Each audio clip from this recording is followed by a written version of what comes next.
My name doesn't matter anymore. Not here. Not in this town.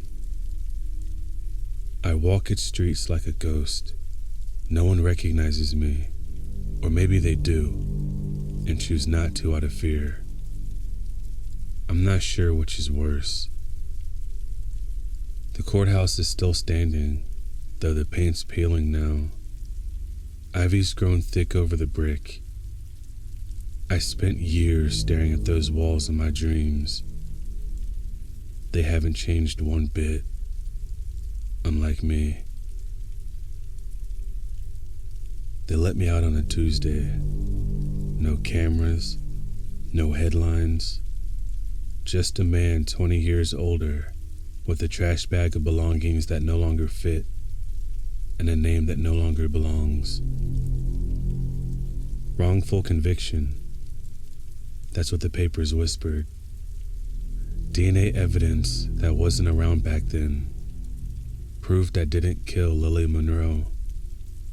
But the real story isn't in the exoneration. It's in the years before it. The ones they don't give back. Lily's face haunted me. Not because I killed her. I didn't. But because no one cared who actually did. They just wanted someone to blame. And I was close. I wasn't exactly Mr. Popular with the community. I had a rough upbringing. I was one of the trailer park kids growing up. Sure enough, my parents had drug issues. As for me, I never touched anything. No weed, no meth, not even liquor. I barely graduated high school. I will say this. I do have the No Child Left Behind law to thank for that. After graduating, I opted not to join the family business. Instead, I bagged groceries at my local grocery store, wanting to climb up the chain and become a manager. Sully's Way, the only grocery store in our town, and I just so happened to work with Lily. I didn't really talk to her much, but I told her once that I liked her earrings.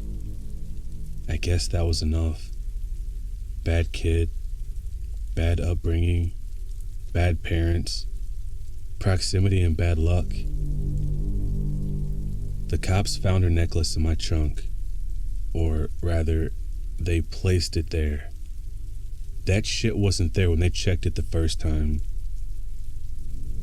The trial lasted 9 days. The sentence was faster. 20 years. Coming back felt like bleeding in reverse. The town still smiled, still waved to neighbors, still had fairs and football games on Friday nights. Friday night lights were huge in this town. After the incident that shook the town to its core, it took 20 years for everyone to forget about what happened. They moved on. I didn't. I slept in a halfway house, got a job mopping floors at a gas station. Nobody looked me in the eye long enough to ask questions. Suited me just fine. But the silence screamed. And then, one night, I saw the lights.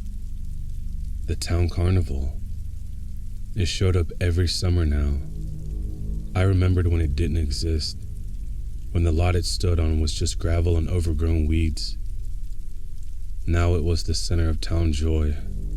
Candy apples, funnel cakes, turkey legs, lemonade, tilt-a-whirls, fireworks, families, laughter, good times. Sugar-coated memories. I stood by the fence for an hour, watching and listening. The music sounded warped, like it was coming from underwater. Cheap-ass speakers. Then I saw it. An old man hunched over a machine, spinning clouds of pink around a paper cone. Children lined up, eager and shouting. I watched the machine more than the man. It hissed. It groaned in pleasure. The smell, oh, so sweet, but sharp, like sugar with something underneath. The next night, I came back again. I don't know what made me walk through the gate, but I did. Maybe it was the way the lights buzzed too loud, or the way the air felt just a little warm under the surface. Maybe I just wanted to be close to something that wasn't sterile white walls and steel bars. Or maybe, just maybe, the town owed me something. And it was time I started collecting. I walked straight to an employee working a lemonade stand and asked to speak to a manager or a supervisor, someone above her. She pointed with her long, bony fingers to a man leaning against a hot dog stand and flirting with another employee. Looking at this disgusting piece of slop, I asked him if he had any openings. Well, that was easy. The hiring process flew by so quick, they didn't ask questions when I applied. The Carnival hired anyone who didn't flinch at long hours and low pay. I had a warm face and quiet eyes. They liked that. The manager glanced at my form, grunted, and pointed. "Cotton candy stand?" he said. "You ever worked one?" I nodded. I hadn't. Didn't matter, and he didn't care. That night, I stood behind the machine, alone. The kids came in waves. Parents passed me tickets. I smiled. I spun. Sugar, heat, spin, serve. Again and again and again. The town kept smiling. The wind carried the smell of butter and caramel and fried dough. The lights flickered pink and blue and green. And me, I waited, because revenge should never be rushed, not when it's going to be this sweet. The first time I noticed it, the kid coughed. Not the kind of cough that follows a cold. This one had bite. A high-pitched hack that made his mom turn around mid-step, eyes narrowing. "You okay, baby?" she asked. The boy blinked, licked the pink fluff from his fingers, and nodded. "It's just tickly." She smiled, ruffled his hair, and moved on. I kept spinning. The thing is, you can't tell just by looking at it. The insulation I used came from the back of a house that was being built in a new development. This town was getting bigger and trying to attract more people. It was just sitting there on a pallet. Soft, pale pink fiberglass. Nearly the same shade as Carnival sugar. Shredded fine, spun hot. A gentle touch of sugar on the outer layer for scent. Barely enough to matter, but just enough to keep suspicion at bay. The trick wasn't in the taste. It was in the trust. It started slow. A dad rubbed his eyes too much. A teenager said his lips felt fuzzy. One little girl said her mouth felt like bees. Her mom told her to drink some water. I kept spinning. Night after night, I served cone after cone after cone. No one questioned it. They just smiled and walked away, leaving me with sticky gloves and a quiet booth full of pink ghosts. Sometimes, I saw familiar faces. Officer Landry, older now, with sagging cheeks and a wife half his age. He didn't recognize me, not really. He stood in line with his stepdaughter, pointed at the machine. 2 cones, please. I made them slow, handed them over, and watched them walk into the crowd. I never blinked. The carnival workers started calling me Silent Bob. Dude never talks unless he has to, the teen running the ring toss said. Creeps me out. I didn't care. I learned long ago that silence makes people fill in the blanks for you. And this town was full of people desperate to forget about what they've done, what they'd allow. Let them be uncomfortable. I don't give a shit. One night, a woman stood at the booth and stared at me. Late 30s, blonde, tired eyes. I recognized her. She had been on the jury. She cried during the verdict. Now, she looked at me like she was trying to remember a nightmare she couldn't quite place. You worked at a grocery store once, didn't you? I nodded slowly. She tilted her head. Didn't you? She trailed off. I handed her a cone without a word. Her fingers brushed mine. She pulled away fast, like it burned. I smiled. She didn't. By the second week, the whispers started. Parents saying the candy tasted off. Some said it felt weird. Others shrugged it off. Old machine, they guessed. Humidity, one mom said. The truth was right there, floating on cones in the hands of their children. And still, I kept spinning. I thought about Lily sometimes. Not the girl they painted in court. Not the ghost the town wrapped in flowers and lies. The real Lily. She had a laugh like a cracked bell. Loud, raw, and beautiful. She used to chew her lip when thinking, and always talk to herself while stocking shelves. She didn't deserve what happened, but neither did I.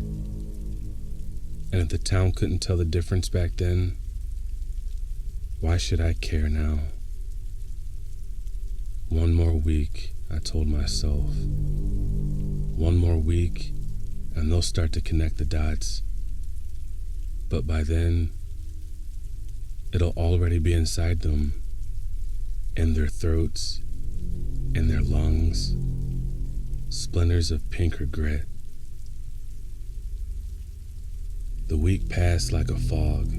Whispers grew louder. A boy was rushed out of the carnival grounds, his lips blistered and raw. A mother screamed something about chemical burns. The medics asked about allergies. No one looked at the cotton candy, but they started avoiding the stand. 1 or 2 curious teens still came by, laughing nervously, daring each other. I spun for them, smiling. On Saturday night, the sky bloomed with fireworks. The carnival buzzed with light and sugar and sweat. Kids with face paint ran in loops. Parents sipped sodas and looked tired. The air smelled like oil and heat. And then I saw him. Officer Landry. He walked toward the stand like he'd done it 1,000 times before. Like his boots didn't echo in my bones. He hadn't changed much. Older, a little grayer, a tad bit chubbier, but the same crooked stance, and that same damn cocky mouth. He stopped in front of me and nodded like we were old friends. I'll take 2. I made them slow, watching the sugar spin, watching his eyes. He didn't recognize me still. Not until I handed him the first cone. Our fingers touched. His smile faltered. There it was. Recognition. I saw it bloom behind his eyes like mold, but he took the cone anyway. I watched him walk away, his stepdaughter beside him, already devouring the sugar. He took 1 bite, maybe 2. Then the fireworks popped again, red, white, and blue, and the sky blinked. When I looked back, he was gone. 10 minutes later, I saw him again, staggering down the side of the main walkway, one hand clutched to his throat, the other reaching out like he was pushing through water. His face was red, slick, eyes watering, lips moving without sound. He stumbled toward the stand. People parted around him. Someone shouted, "Is he okay?" Another called for help. He got close. 10 feet. Then 5. Then 2. He collapsed against the counter, gripping the edge with trembling hands. He looked up at me. What did you do?" His voice was shredded, like glass in a blender. He couldn't finish the sentence. His eyes begged the question. I leaned in close enough to smell the sour panic on his breath. And then I did something I hadn't done in 20 years. I laughed.